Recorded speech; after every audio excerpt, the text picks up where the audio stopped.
Okay, so this is the last bit of our fish. Now hopefully you've got to a stage where you've got your tail still to be done.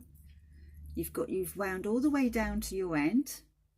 You'll have bits sticking out like I've got, and then I've just taken the wire off of mine, or the string, or whatever you have. So what I'm going to do is I'm going to just tuck that round, because I can now go through where the wire was, and I'm going to carry on. So I'm going to poke it down through the middle, the last bit there that I just worked through, and I'm going to carry on winding round, and then I'm going to take it, can you see? So I've just taken it round to enclose the bit that I just did. I've poked it through, and now this time round I'm going to do the same movement as we did before, but back up the tail. So doing like a giant figure of 8 up the tail for as long as you want it to be. Because I'm using the rush now, it's a lot neater. So it just depends on the material that you use.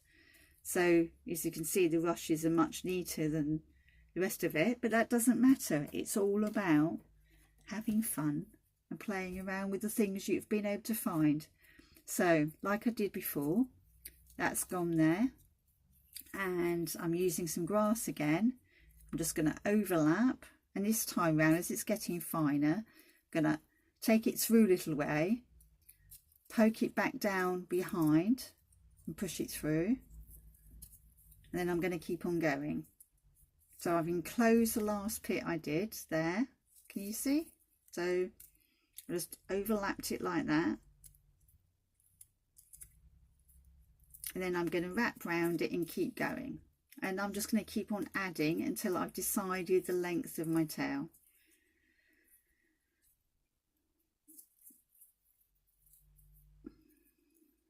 Now I'm quite happy almost with that length, and any bits like that that need folding in, I'm just going to tuck them in as I go.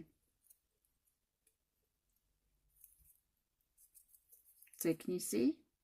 It's all been tucked in as I go.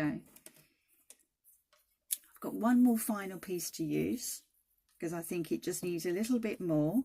So again, I've overlapped, I'm going around, going behind the piece I just put in. So I'll show you again. Just gone through there, overlapped, back through again, and I'm just going to keep on going for a little bit longer.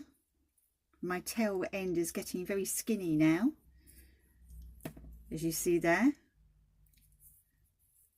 but it all depends on the thickness that you've got, and I think that's about enough. So when I get to the end, I'm going to use that piece and I'm going to tuck it back through the loop like that.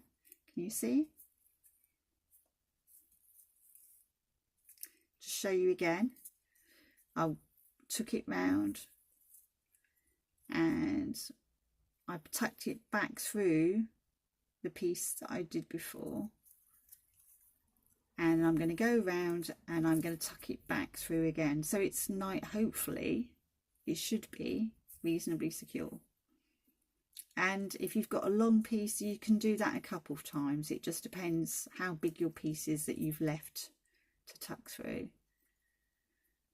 Now this is going to be probably more fragile than the other fish that we make, and I don't say it would last as long, but I actually think there's a lot more fun in going out and collecting your own materials and having an experiment with what's there. As to how long it lasts depends on the materials you've collected, and I'm not going to know. I'll put mine out in the garden, or I might even just put it in the shed and see how long it lasts. So there you are. Now you can leave your fish really rustic like that, or you can get yourself a pair of scissors or some secateurs and just give it a little bit of a trim, or you can use some of the bits and just tuck them back inside like that as you go. Just tuck them back through. It's up to you how you want to do it. I quite like the idea of tucking them back in and leaving some bits spooking out, because I think that adds to almost one of those dragon type fish. Now I will probably just thread a piece of string or ribbon through the top and hang it up. This is going to join my collection of other fish, and when I've done all 3 of them I will share them with you. Might even be 4. Okay, bye for now.